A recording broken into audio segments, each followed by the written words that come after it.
Shalom, saya akan menyampaikan kebenaran firman Tuhan. Sebelumnya saya akan berdoa. Roh Kudus, kenakanlah hamba-Mu sebagai pakaian-Mu, agar apa yang menjadi kehendak Bapa di sorga, Dia akan hamba sampaikan kepada umat-Mu. Dalam nama Yesus, amin. Di dalam Yohanes pasal yang ke-9, ayat yang pertama sampai dengan ayat yang ke-41, ini menceritakan bagaimana ada seorang yang dilahirkan buta. Dan dia mengalami kebutaan bukan karena dia berdosa atau bukan karena orang tuanya yang berdosa. Tetapi dalam ayat yang ketiga Yesus berkata, karena pekerjaan-pekerjaan Allah akan dinyatakan dalam diri orang yang dilahirkan buta ini.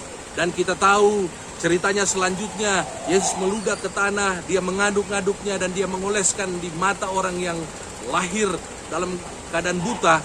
Dan akhirnya Yesus menyuruh dia untuk pergi ke kolam Siloam yang artinya yang diutus. Dan ketika dia mengalami kesembuhan, dia tentu bersyukur. Dan waktu orang-orang Farisi meminta pertanggungjawaban, dia menceritakan bahwa Yesus itu adalah nabi. Dan orang-orang Farisi mengatakan dia itu orang berdosa.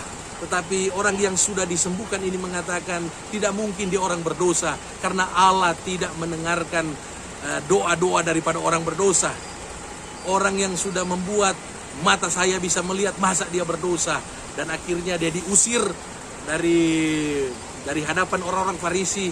Dan kita tahu ceritanya, akhirnya Yesus bertemu dengan dia. Setelah Yesus tahu dia diusir, dan Yesus menyatakan dirinya sebagai anak Allah, sebagai Mesias. Dan akhirnya dalam ayat yang ke-36 sampai ayat yang ke-37, dia akhirnya percaya kepada Yesus dan dia diselamatkan.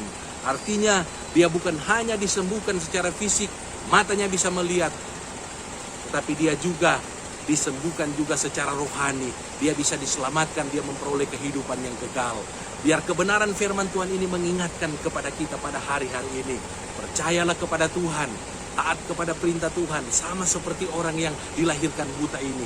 Karena dia taat dan dia percaya kepada firman Tuhan, bahkan dia mau memberikan kesaksian tentang Yesus kepada orang-orang yang menanyakan perihal bagaimana dia bisa mengalami kesembuhan. Ketika kita melakukan hal ini, maka kita akan mengalami mujizat dalam kehidupan ini. Kita akan dipuji oleh Tuhan, diberkati oleh Tuhan, bahkan kita akan memperoleh mujizat yang luar biasa dari Tuhan. Mari kita berdoa. Terima kasih Tuhan buat firman yang sudah disampaikan. Jadilah kepada kami seperti yang Kau firmankan. Dalam nama Yesus. Haleluya. Amin. Shalom.